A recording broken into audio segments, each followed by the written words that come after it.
Circular talkies நேயர்களுக்கு வணக்கம். நிறைய காலையில் அம்சிங் பவர் ஊடகவியலாளர் திரு செந்தில்வேல் அவர்கள். வணக்கம். வணக்கம். இன்று மானிய கோரிக்கையின் மீதான விவாதங்கள் தொடர்ந்து நடைபெற்றுக் கொண்டிருக்கு. அதில் இன்றைக்கு முக்கிய பேசுபொருளாக மாறியது முதலமைச்சர் அந்த 110 விதியின் கீழே அறிவித்த சில அறிவிப்புகள். அதுல முக்கியமாக இன்று ஒரு இடத்துல முதல்வர் பதில் சொல்றாரு. அதுல என் டேபிள் மேல சில ஃபைல்ஸ் இருக்கு, என்கிட்ட சில ஃபைல்ஸ் கொடுத்ததாக முன்னாடி நிதியமைச்சர் அவர்கள் பேசி இருந்தாரு. அது போற போக்குல பேசுறது கிடையாது. உண்மையாலுமே என் டேபிள் மேல சில ஃபைல்ஸ் இருக்கு, அதை ஓபன் பண்ண வச்சிடாதீங்க. ஆதாரம்னு கேக்குறீங்க, அந்த ஆதாரத்தை எப்ப வெளியிடணும்னு எனக்கு தெரியும் அப்படின்னு சொல்றாரு. இன்னொன்னு முக்கிய காரணமாக இடைத்தேர்தலையாவது சில பேருக்கு நல்லது நடக்கணும் இல்லையா அப்படின்னு சுட்டி காட்டியிருக்காரு. எப்படி பார்க்கிறீங்க? அவர் டேபிள்ல அரசு வழக்கறிஞர்களை நியமிப்பதற்கு 100 கோடி ரூபாய் வரை லஞ்சம் பெறப்பட்டதாக புஷி ஆனந்த் பெற்றதாக அவருடைய சொந்த கட்சியை சேர்ந்த ஒரு பெண் நிர்வாகி சொன்னாங்கல்ல, அது தொடர்பான கோப்பு இருக்குதா இல்லையா? அவருடைய சொந்த கட்சி எம்எல்ஏவின் மீது ஒரு பெண் பாலியல் புகார் கொடுத்து கண்ணீரோடு காத்து கொண்டிருக்கிறாரே, நீதி கிடைக்கும் என்று, அந்த கோப்பு விஜய் டேபிள் இருக்குதா இல்லையா? இல்லைன்னா சொல்லுங்க, நம்ம திருப்பி அனுப்பி விடுவோம். உங்க சொந்த கட்சியுடைய மாவட்ட செயலாளர் மாதவிடாய் என்று கூட பார்க்காமல் பாலியல் வல்லுறவு செய்தார், அவர் மீது எந்த நடவடிக்கையும் எடுக்காமல் இருக்கிறீர்களே என்று ஒரு சகோதரி கண்ணீரோடு கதறுகிறாரே, அது குறித்த ஃபைல் விஜய்கிட்ட இருக்குதா இல்லையா? விஜய் டேபிள்ல இல்லைன்னா சொல்லுங்க, நம்ம அனுப்பி விடுவோம். என்ன சும்மா மிரட்டுறீங்க? உங்களை பெற்றெடுத்த தாயை கண்ணிய குறைவாக பேசுகிறார் நயினார் நாகேந்திரன். அவர் மீது என்ன நடவடிக்கை எடுக்க வேண்டும் சட்ட ரீதியாக என்று ஏதேனும் கோப்பு உங்களுடைய டேபிள் இருக்குதா சார்? சிஎம் சார், இருக்குதா? இருந்தா எடுப்பீங்களா? இல்ல உங்களுக்கு ஏதாவது நாங்க ஃபைல் போட்டு தரணுமா? அது தொடர்பாங்க காவிரியில தண்ணீர் வரல, கர்நாடகா காவிரி மேலாண்மை ஆணையத்தினுடைய உத்தரவை ஏற்க மறுக்கிறது, காவிரி டெல்டா வறண்டு கிடக்கிறது. அங்க வறட்சி நிவாரண நிதி கேட்டால் நீங்கள் சிறப்பு தொகுப்பு கொடுப்பதை பற்றி பேசுகிறீர்கள். வறட்சி நிவாரண நிதிக்கும் சிறப்பு தொகுப்புக்கும் வித்தியாசம் இல்லாம நீங்க பல்ப் வாங்குறீங்க சட்டப்பேரவையில. சரி, அதன் பிறகு எதிர்கட்சி தலைவர் எடுத்து சொன்ன பிறகாவது வறட்சி நிவாரண நிதி என்றால் என்னவென்று தெரிந்திருக்கும் என்று நான் நம்புகிறேன். வறட்சி நிவாரண நிதியை கொடுப்பது தொடர்பான கோப்புகள் ஏதேனும் உங்கள் டேபிள்ல இருக்குதா? இருந்தா சொல்லுங்க. என்ன என்ன சொல்ல வர்றீங்க? என்ன கன்வே பண்றீங்க நீங்க? ஆணவ படுகொலைகள் அதிகரித்துக் கொண்டிருக்கிறது இந்த 3 மாதத்தில். அது தொடர்பான கோப்புகள் இருக்கிறதா இல்லையா உங்க டேபிள்ல? நீங்க தேர்தல் வாக்குறுதியில சொன்னீங்களே சிஎம் சார், நாங்க tops Tamil Nadu assured pension scheme அல்ல, ஸ்டாலின் ஆட்சியில் கொண்டு வரப்பட்ட தமிழ்நாடு உறுதியளிக்கப்பட்ட ஓய்வூதிய திட்டம் அல்ல, அதை நாங்கள் நிராகரிக்கிறோம், பழைய ஓய்வூதிய திட்டத்தையே அமல்படுத்துவோம் என்று சொன்னீர்களே. இப்பொழுது வெட்கமே இன்றி ஸ்டாலின் கொண்டு வந்த அதே டாப்ஸ் தமிழ்நாடு அஷ்யூர்ட் பென்ஷன் ஸ்கீமை தான் நாங்கள் ஏற்றுக்கொள்கிறோம், அதைத்தான் நடைமுறைப்படுத்த போகிறோம் என்று உங்கள் அமைச்சர் சொல்லியிருக்கிறாரே. பழைய ஓய்வூதிய திட்டத்தை அமல்படுத்துவது தொடர்பான ஏதேனும் கோப்புகள் உங்கள் பார்வையில் இருக்கிறதா இல்லையா? இல்லைன்னா சொல்லுங்க, அனுப்பி தர்றோம். அதெல்லாம் பாருங்க. 100 கோடி ரூபாய் மதிப்புள்ள சொத்தை 2 கோடி ரூபாய்க்கு பத்திரப்பதிவு செய்தது செல்லாது என்று நீதிமன்றம் ரத்து செய்த விவகாரத்தில் கைது செய்யப்பட்ட ஒருவர் மர்மமான முறையில் மரணமடைந்திருக்கிறார் சிறைச்சாலையில். அவர் எப்படி மர்மமான முறையில் மரணமடைந்தார் என்பது தொடர்பான ஏதேனும் கோப்புகள் உங்கள் டேபிள்ல இருக்குதா மிஸ்டர் சிஎம் சார்? இருக்குதா? அமுதன் என்ற ஒரு மாணவன் 20 பேரால் அடித்து கொலை செய்யப்படுகிறான், பட்டியல் சமூகத்தைச் சேர்ந்த மாணவன். எந்த விசாரணையும் தொடங்கப்படுவதற்கு முன்பாகவே அவன் கோஷ்டி பூசலால் தான் கொல்லப்பட்டான் என்று உங்களுடைய அமைச்சர் சட்டப்பேரவையில் சொன்னாரே, அதன் உண்மைத்தன்மை என்ன? ஏன் அவ்வளவு வேகமாக அதை கோஷ்டி பூசல் என்ற முடிவுக்கு உங்கள் அரசு வந்தது? பட்டியல் சமூக மக்களுக்கு எதிராக தொடர்ந்து நடத்தப்படும் தாக்குதல் தொடர்பாக ஏதேனும் கோப்புகள் உங்கள் பார்வையில் இருக்கிறதா இல்லையா? அதெல்லாம் எப்ப விசாரிப்பீங்க? எப்ப இதெல்லாம் கேட்பீங்க? ஒரு அரசு பள்ளியில, ஒரு பள்ளிக்கூடத்துல மாணவர்கள் அருந்துகிற குடிநீரில் மனித மலம் கலக்கப்பட்டது, அது தொடர்பாக ஏதேனும் விசாரணை செய்தீர்களா? அது தொடர்பாக ஏதேனும் கோப்புகள் உங்கள் பார்வையில் இருக்கிறதா இல்லையா? உங்களுக்கு தெரிஞ்சுதான் உங்க அதிகாரிகள் ஏதேனும் ஆணை பிறப்பிக்கிறார்களா அப்படிங்கிற சந்தேகம் இன்றைக்கு எழுந்திருக்கிறது. காரணம், இடதுசாரி மாணவர் அமைப்புகளின் பெயர்களை குறிப்பிட்டு அந்த அமைப்புகள் போராட்டத்தில் பங்கெடுக்க கூடாது என்று உயர்கல்வித்துறையிலிருந்து ஒரு சுற்றறிக்கை அனுப்பப்பட்டு அதன் பிறகு கடும் எதிர்ப்பு கிளம்பிய பிறகு அந்த சுற்றறிக்கை திரும்ப பெறப்பட்டது. நான் கேக்குறேன் மிஸ்டர் சிஎம், உங்க நாலேஜுக்கு தெரிஞ்சு உங்க பார்வைக்கு வந்துதான் அந்த கோப்பு சென்றதா அல்லது உங்களுக்கே தெரியாம பேரலா ஒரு கவர்மெண்ட் நடக்குதா? இன்றைக்கு கடும் எதிர்ப்பு வந்த பிறகு அதை திரும்ப பெற்றிருக்கிறீங்களே. எத்தனை ஃபைல், எந்த ஃபைல் உங்ககிட்ட இருக்குது? நீங்க எதை சொல்லி மிரட்ட போறீங்க? உங்க எப்ப ஃபைல், பேசணும், உங்களுடைய எங்க பேசணும், என்ன பேசணும்? கரூர் மரணங்கள் தொடர்பான உங்களுடைய கோப்புகள் சிபிஐ டேபிள்ல பெண்டிங்ல இருக்குது. அதை பத்தி பேசுவோமா? இதுல எப்ப பேசணும், எங்க பேசணும், என்ன பேசணும்ன்றத எனக்கு தெரியும். அது நல்லாவே எங்களுக்கு தெரியும். ஆசையா மக்கள் வந்து அன்போடு எங்களை வந்து அதுக்குத்தான் இங்க அனுப்பியிருக்காங்க. அது இத்தனை பேர் அங்க தேர்வு செய்யப்பட்டு இங்க உட்கார்ந்துருக்கோம் அப்படின்ற அந்த விஷயத்தையும் சொல்றாருல, மென்ஷன் பண்றாருல. அதான் சார், உங்களை வந்து எதற்காக தேர்ந்தெடுத்து அனுப்பியிருக்கிறாங்க மக்கள்? நீங்க கொடுத்த வாக்குறுதிகள் என்ன? கஞ்சா விற்பனையை தடுக்க முயற்சி செய்த ஒரு மாணவன் படுகொலை செய்யப்பட்டிருக்கிறான் கோயம்புத்தூர்ல. சென்னையில ஒரு பள்ளிக்கூட மாணவன் கஞ்சா விற்பனை தொடர்பாக தகவல் தெரிவித்ததற்காக படுகொலை செய்யப்பட்டிருக்கிறார். சென்னையில ஸ்டான்லி மருத்துவமனை அருகே இருக்கக்கூடிய குடியிருப்பில் வெளிப்படையா அப்படியே பயங்கர சினிமால பார்த்த மாதிரி இருக்குது, மோதி கொள்ளுகிறார்கள். பார்க்கவே பயமா இருக்குது. பிள்ளைங்க ரோட்ல நடக்க முடியல. உங்க கட்சிக்காரன் தாலி அறுத்துட்டு போறான். நகர செயலாளர் ஒரு பெண்ணின் கழுத்தில் இருக்கக்கூடிய தாலி செயின் அறுத்துட்டு ஓடுறான்.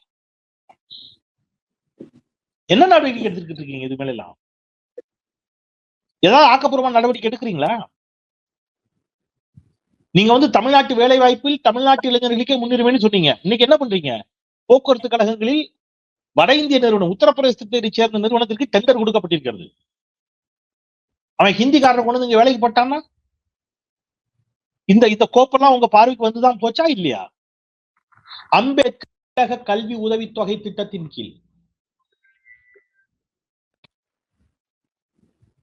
அம்பேத்கர் அயலக கல்வி உதவித்தொகை திட்டத்தின் கீழ் வெளிநாடுகளில் படித்துக் கொண்டிருக்கக்கூடிய அந்த திட்டம் திராவிட முன்னேற்ற கழக தலைமையிலான ஆட்சியில் முத்துவேல் கருணாநிதி ஸ்டாலின் அவர்கள் கொண்டு வந்த அற்புதமான திட்டம். அதுல வெளிநாடுகளில் பயின்று கொண்டிருக்கக்கூடிய பட்டியல் சமூக மாணவர்களுக்கான கல்வி கட்டணம் இன்றமும் போய் சேரல. அவங்க கல்வி கற்பதிலேயே பெரும் சவால் ஏற்பட்டிருக்கிறது, சிக்கல் ஏற்பட்டிருக்கிறது. இது தொடர்பான கோப்புகள் ஏதாவது உங்க டேபிள் இருக்குதா? அதை பத்தி பேசுங்க. அன்றைக்கு சட்டம் ஒழுங்கு தொடர்பாக சிறப்பு கவனஈர்ப்பு தீர்மானம் கொண்டு வந்தார் எதிர்கட்சி தலைவர். அதுல பதிலளிக்க வேண்டிய முதலமைச்சர் அன்னைக்கு I am suffering from fever unable to attend the class kindly give me a leave for 4 hours or 3 hours ஸ்கூல்ல லீவ் லெட்டர் எழுதி கொடுத்த மாதிரி லீவ் லெட்டர் எழுதி கொடுத்துட்டு அன்னைக்கு ஓடி ஒளிந்தீர்களே. ஏன்? சட்டம் ஒழுங்கு தொடர்பான கோப்புகள் உங்கள் பார்வையில் இல்லையா? உங்க டேபிள்ல இல்லையா? எதிர்கட்சி தலைவர் கேட்கிற கேள்விக்கு பதில் சொல்ல திராணியற்று தானே ஓடினீர்கள் என்று. என்ன நீங்க அப்படியே மிரட்டாராம் சார். இதெல்லாம் வந்து உங்களுக்கு ஜான் ஆராக்கிய சாமி போட்டு கொடுக்குற ஸ்கெட்சு. இப்ப நம்ம வந்து ஒரு 2 வாரம் ஆச்சு நீங்க பேசி. நம்ம ஃபேன்ஸ் எல்லாம் கொஞ்சம் ஏதாவது ஒரு பெப்பியா அவங்ககிட்ட வந்து ஒரு ஷார்ட் எதிர்பார்ப்பாங்க, ஒரு ஸ்கிரீன் எதிர்பார்ப்பாங்க. இன்னைக்கு நீங்க என்ன பண்ணுங்க, அப்படியே நீங்க அப்படியே நடந்து வரீங்க. அப்படியே ஜூம் அவுட்ல வச்சுக்கோங்க. அப்படியே வைட் ஆங்கிள்ப்பா கேமரா நீ வைட் ஆங்கிள் வச்சுக்கப்பா. ஓகே அப்படியே வராறான்னு அப்படியே எல்லாரும் எந்திரிச்சு நிக்கிறாங்க. அப்படியே வணக்கம் போடுறாங்க. அப்படின்னா ஒருத்தரையும் எந்திரிச்சு நிக்கல. வணக்கம் வைத்த போது திமுக உறுப்பினர்லாம் எந்திரிச்சாங்கல்ல, அதையே இன்னைக்கு வைரலா பேசிட்டு இருக்காங்க. அதான் சொல்றேன், மரியாதை நீங்க கேட்டு வாங்கக்கூடாது சார். முதல் டைம் உள்ள வரும்போது வணக்கம் வைப்பாங்க சார். நீங்க உங்களுக்கு ஒண்ணுக்கு ஒன்று எஞ்சி போயிட்டு ஒண்ணுக்கு இருந்துட்டு திருப்பி உள்ள வருவீங்க, அப்பவும் எஞ்சி வணக்கம் வைக்கணும். நீங்க ஏதாவது போன் வரும் எஞ்சி போயிட்டு உள்ள வருவீங்க, அப்பவும் உங்களுக்கு எஞ்சி வணக்கம் வைக்கணும். நீங்க சாப்பிட்டுட்டு உள்ள வருவீங்க. ஒரு நாளைக்கு 7 வாட்டி போயிட்டு வரும்போதெல்லாம் எல்லாரும் எந்திரிச்சு அப்படி வைக்கணுங்கிற கட்டாயம் கிடையாது. சரியா? நான் எதுக்கு என்ன சொல்றேன்னா, இப்படி ஒவ்வொரு டிராமா பண்றாங்க. சரியா? அப்படி பண்ணும்போது இன்னைக்கு அந்த டிராமா இது ஒரு சினிமா ஷூட்டிங் தான் கிட்டப்பட்ட. வெள்ளிக்கிழமை ஆனா பட்டு வேட்டி பட்டு சட்டை கட்டிக்கணும், மத்த நாள் கோட்டு சூட்டை போட்டுக்கணும், இந்த ஆங்கிள் நின்று இப்படி காட்டணும், இப்படி காட்டணும்.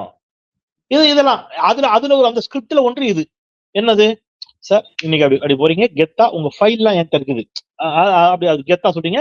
அதை நாங்க வந்து இந்த பிஜிஎம் போட்டு அப்படி அடிக்கிறோம் sir. Okay ready come on start ready come on அப்படின்னா அப்படித்தான் பேசி சார். எனக்கு உள்ளபடியே ஒண்ணு இல்ல பாலாஜி, நீங்க சத்தியமா சொல்றேன், மிகைப்படுத்தல. இதுல யார் முதலமைச்சர் யார் எதிர்கட்சி தலைவர்னு சொல்லாம இத பத்தி தெரியாத யாரோ ஒருத்தர்ட்ட இத காட்டினீங்கன்னு வைங்களேன், சட்டப்பேரவை நிகழ்வுகளை காட்டினீங்கன்னா அவங்க என்ன நினைப்பாங்க தெரியுமா? உதயநிதி ஸ்டாலின் முதலமைச்சராகவும் இவங்களை எதிர்கட்சியாகவும் நினைச்சுப்பாங்க. ஏன் தெரியுமா? யாரு கேள்வி கேட்டு யாரு பதில் சொல்லணும்? பொதுவா எதிர்க்கட்சி கேள்வி கேட்கும், ஆளுங்கட்சி பதில் சொல்லும். ஆனா சட்டப்பேரவையில தலைகீழ நடந்துட்டு இருக்கு. எதை கேட்டாலும் இவங்க பதிலுக்கு ஒரு கேள்வி கேட்டுக்கிட்டே இருக்காங்க. இவங்க கேட்கிற கேள்விக்கெல்லாம் ஆதாரத்தோட இங்க இருந்து பதில் வந்துகிட்டு இருக்கு. போதைப் பொருளை ஒழிப்பதற்கு நீங்கள் என்ன செய்தீர்கள் அப்படின்னு இங்க இருந்து கேள்வி கேட்கிறாங்க. உதயநிதி ஸ்டாலின் எழுந்து பதில் சொல்றாரு. போதைப் பொருளை ஒழிப்பதற்கு நாங்கள் சிறப்பான நடவடிக்கை எடுத்தோம் என்பதற்கு சான்று தரட்டுமா? நாங்கள் சிறப்பான நடவடிக்கை எடுத்தோம் என்பதற்கு நீங்கள் அளித்த விருதுகளே சாட்சி. கடந்த திமுக ஆட்சியில் போதைப் பொருட்களை கட்டுப்படுத்துவதில் காவல்துறை எவ்வாறு சிறப்பாக செயல்பட்டது என்பதற்கு கடந்த திமுக ஆட்சி காலத்தில் அந்த துறையில் பணியாற்றிய காவலர்களுக்கு நீங்க விருது கொடுத்திருக்கிறீங்க அப்படின்னு பதில் சொல்றாரு. நீங்க இதை பாருங்க, இதுல யார் முதலமைச்சர் யார் எதிர்க்கட்சி? உடனே இங்கேருந்து ஒருத்தர் எந்திக்காரு, இது ஜெயலலிதா அம்மையார் காலத்திலிருந்தே இருக்கக்கூடியதானே. உடனே திருப்பி எதிர்க்கட்சி தலைவர் சொல்றாரு, தவறான தகவலை தருகிறார் அவையில் உறுப்பினர் மாண்புமிகு சட்டப்பேரவை தலைவர்களே. இது கடந்த 2023ஆம் ஆண்டிலிருந்து தான் இருக்கிறது. நீங்க இதெல்லாம் இப்படியே பாருங்க. இது உண்மையிலே இப்ப நான் சொல்றது மட்டும் நீங்க கேளுங்க. யார் முதலமைச்சர் யார் எதிர்க்கட்சி தலைவர்? முதலமைச்சர் வந்து சொல்றாரு என்னன்னு, அது நாங்கள் கொடுத்து விட்டோம். என்னன்னு, நாங்கள் சிறப்பு தொகுப்பை அளித்திருக்கிறோம், இது கூட தெரியவில்லை, பேப்பரை படிச்சுட்டு வரணும்னு இதுக்குதான் சொல்றோம்னு உட்கார்றாரு. இவர் என்ன சொல்றாரு, அதெல்லாம் நாங்க நல்லா தான் பேப்பர் படிக்கிறோம், நான் கேட்டது வறட்சி நிவாரண நிதி, அவர் சொல்றது சிறப்பு தொகுப்பு. சிறப்பு தொகுப்பு எல்லா ஆட்சி காலத்தையும் கொடுக்கப்படுவதுதான். சிறப்பு தொகுப்புக்கும் வறட்சி நிவாரண நிதிக்கும் வித்தியாசம் தெரியாம பேசிக் கொண்டிருக்கிறார் உறுப்பினர் அவர். மாண்புமிகு பேரவைத் தலைவர்களே அதை கொஞ்சம் சொல்லுங்க அப்படின்னு உட்காந்துட்டாரு. இப்ப இதை மட்டும் ஒருத்தர் கட் பண்ணி போட்டு காட்டுங்க.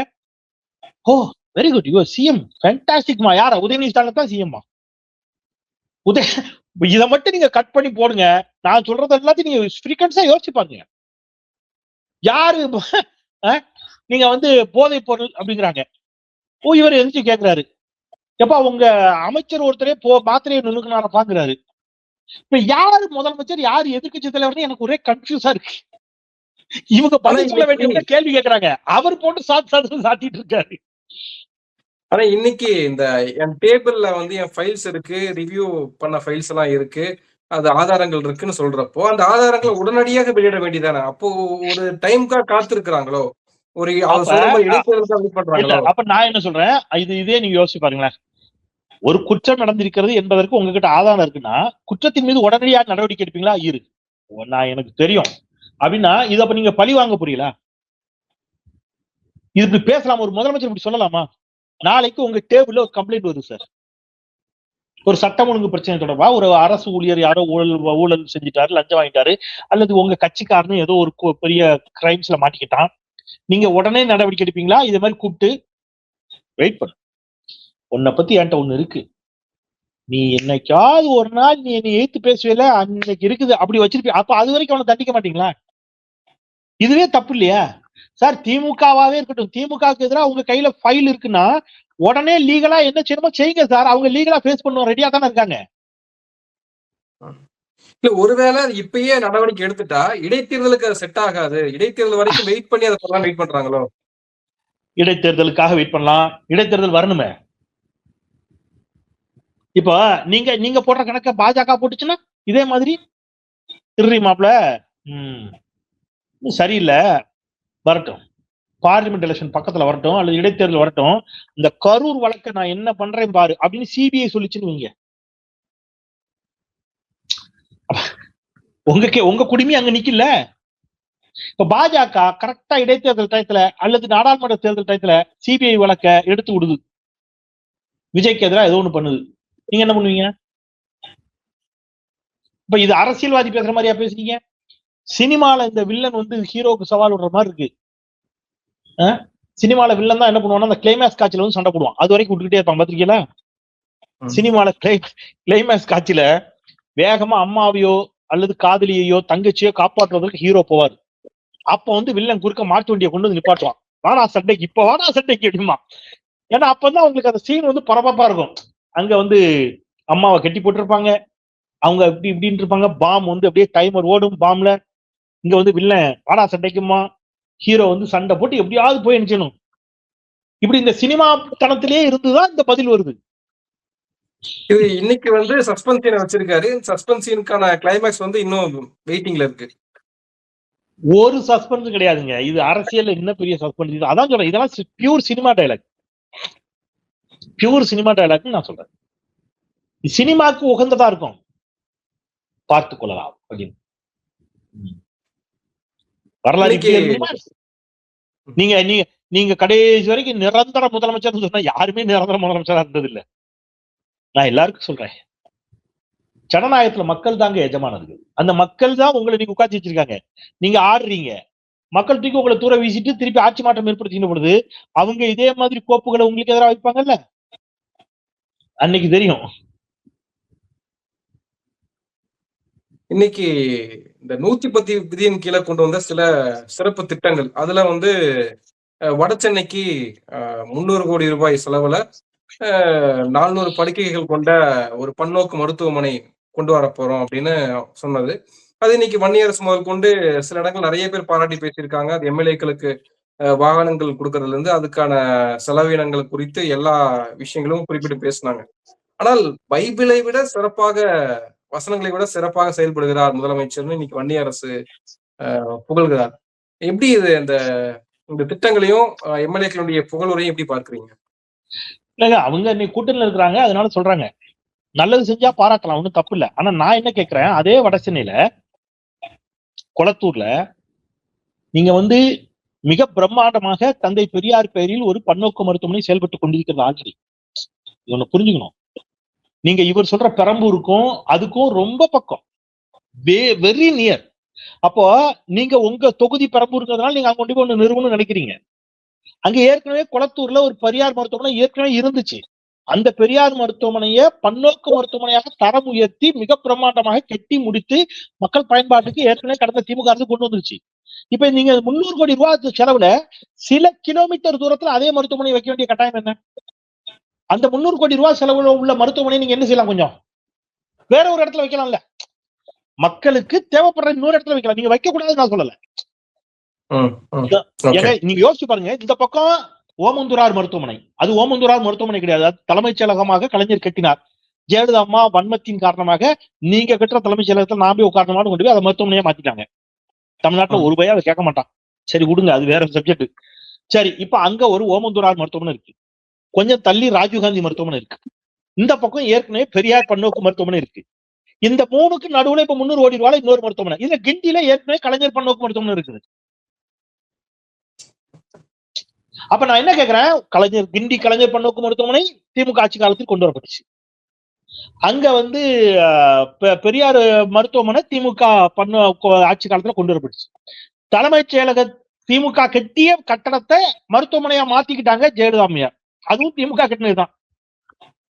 ராஜீவ்காந்தி அரசு மருத்துவமனை, 4 மருத்துவமனைக்கு நடுவுல இன்னொரு 300 கோடி ரூபாய் செலவு ஒரு மருத்துவமனை கட்டுறதுக்கு மருத்துவ வசதி இல்லாத இன்னொரு இடத்துல இதை வைக்கலாமா இல்லையா?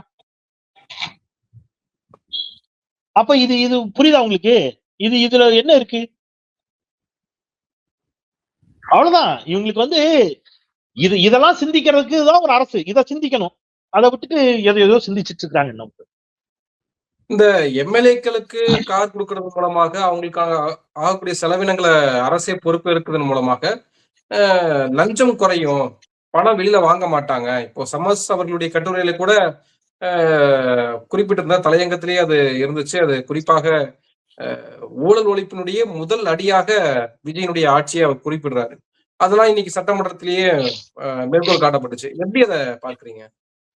இப்ப கார் இல்லைங்கிறதுனால தான் அவங்க லஞ்சம் வாங்குறாங்கன்னு வச்சுக்கிடுவோம். ஒரு உதாரணத்துக்கு எல்லா ஆட்சி காலத்திலும் கடந்த திமுக ஆட்சியா இருக்கட்டும், அதிமுக ஆட்சியா இருக்கட்டும், இவங்க அமைச்சர்கள் மீது ஊழல் குற்றச்சாட்டு சொல்றாங்க இல்லையா?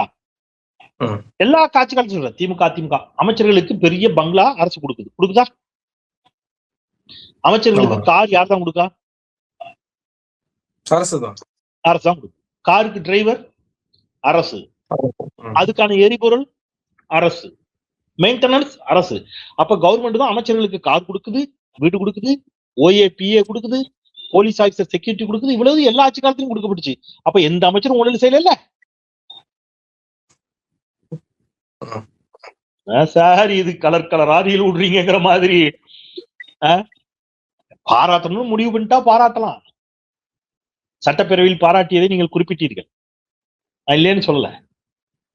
அப்ப எம்எல்ஏக்களுக்கு கார் கொடுக்கறது நல்ல திட்டமா அப்படின்னு கேட்டீங்கன்னா அதை நீங்க செய்யலாம். எம்எல்ஏக்கள் தங்களுடைய தொகுதிகளில் பணிகளை மேற்கொள்வதற்கு அரசு கார் கொடுக்கறதுல ஒண்ணும் என்ன இல்லை, தப்பு இல்லை. ஏன்னா மாவட்ட அளவுல நீங்க பாத்தீங்கன்னா ஒன்றிய கவுன்சிலர், மாவட்ட பஞ்சாயத்துல சில பொறுப்புகளுக்கு, கிராம பஞ்சாயத்துகளில் இருக்கக்கூடிய பொறுப்புக்கே பொலீரோ போன்ற வாகனங்கள் கொடுக்கப்படுகிறது. அதுல ஒண்ணும் தப்பு இல்லப்பா. நீங்க எம்எல்ஏக்களுக்கு என்ன செய்யலாம்? கார் கொடுக்கலாம், அவங்க தொகுதி பணிகளை மேற்கொள்வதற்கு கொடுக்கலாம். அதுல ஒன்றும் தவறு இல்லை. ஆனா அதனால ஊழல் ஒழிஞ்சிரும். ஊழல் கார்லேங்கிறதுனாலதான் ஊழல் பண்றாங்களா? இல்ல, சமஸ்தோலர் கட்டுரையில் இடம்பெற்றிருந்தது இந்த விஷயங்கள்லாம். சமஸ்தோலர் அவருடைய பார்வையில் அதை வைக்கிறாரு. சமஸ்தோலர் அவருடைய பார்வையில ஊழல் ஒழிப்பதற்கு இது ஒரு வாக்குறுதி. அது எப்படி எடுத்திருப்பார் நான் யூகிக்கிறேன்னா, தோழர் சமஸ்தோலர் என்ன பார்வையில நான் எடுத்திருப்பார் நான் நினைக்கிறேன் அப்படின்னா, ஒரு எம்எல்ஏ சட்டப்பேரவையில இதை பேசினார். அந்த பார்வையில தான் அவர் எழுப்பார் நான் புரிஞ்சுக்கிறேன். ஒரு எம்எல்ஏ சட்டப்பேரவையில பேசிக்கிற பொழுது, நான் முதல் முறையா எம்எல்ஏ ஆயிருக்கிறேன், எனக்கு தொகுதியை சுத்துறதுக்கு கூட கார் இல்லைங்க, எனக்கு நீங்க கார் கொடுத்து உதவுனீங்கன்னா நல்லதுன்னு கோரிக்கை வைக்கிறார். இப்ப நீங்க அந்த எம்எல்ஏ கார் கொடுக்கலன்னா, அந்த எம்எல்ஏ எப்படியாவது கார் வாங்கணுங்கிற நோக்கத்துல என்ன செய்யக்கூடும்? ஏதோ முறைகேட்டில் ஈடுபடக்கூடும். அப்ப நீங்க அவருடைய தேவை பூர்த்தி செய்யப்படுகின்ற பொழுது அந்த இடத்துல லஞ்சத்திற்கு வாய்ப்பு இல்ல, ஊழல் குறைக்கப்படலாம் அப்படிங்கிற ஒரு பார்வை இருக்குது. தவறு இல்ல. அந்த பார்வையில சமஸ்தோலர் அதை அணுகியிருப்பார். நான் அவர் அணுகிய பார்வையில் இன்னொரு பக்கத்தை தான் நான் சொல்றேன். இப்போ பல ஐஏஎஸ் ஆபீசர்ஸ், பல போலீஸ் ஆபீசர்ஸ் எல்லாருக்குமே இங்க என்ன இருக்கு? வாகனம் இருக்குது. ஆனா பலர் பேரும் என்னவோ இருக்குது, ஊழல் குற்றச்சாட்டும் இருக்கத்தான் இருக்கு. சோ ஒரு வாகனம் என்பது கொடுக்கப்படுவது அவசியமா? கொடுக்கப்படுவது அவசியம். அரசு அதாவது வேணா இப்படி எடுத்துக்கலாம், தோழர் சமஸ் அவர்களுடைய நோக்கம் நல்ல நோக்கம், நான் அப்படி பாக்குறேன். என்ன நோக்கம்னா நான் பாக்குறேன் அப்படின்னா, மக்களுடைய வரிப்பணத்துல உனக்கு தேவையான எல்லா நியாயமான உன்னுடைய கோரிக்கைகளையும் நாங்களே நிறைவேற்றி தந்துடுறோம். என்னையா வேணும் ஒரு மனுஷனுக்கு? வீடு, காரு, போக்குவரத்துக்கு டிரைவரு, டீசலு, நீங்க வாழ்வதற்கு டீசலான ஒரு சம்பளம். எம்எல்ஏக்களுக்கு 1 லட்சம் ரூபாய் சம்பளமும் கொடுக்குது அரசு, இவளையும் கொடுத்துடுறோம். இதுக்கப்புறம் நீ ஏன் லஞ்சம் ஊழல் வாங்குற? அப்ப இதெல்லாம் செய்கின்ற பொழுது இவர்கள் லஞ்சம் வாங்க மாட்டார்கள், ஊழல் செய்யக்கூடாது, ஊழல் செய்ய மாட்டார்கள், ஊழல் செய்யக்கூடாது என்ற ஒரு மேம்பட்ட நோக்கத்தில் தோழர் சமஸ் அவர்கள் அதை சொல்லியிருப்பார். ஆனா கல யதார்த்தம் அப்படித்தான் இருக்கிறதா என்பது எனக்கு என்ன இருக்கு, மாறுபட்ட கருத்து இருக்குன்னு நான் சொல்றேன். நன்றி. நிறைய விஷயங்களை பகிர்ந்துக்கீங்க. உங்க நேரத்துக்கு மிக்க நன்றி.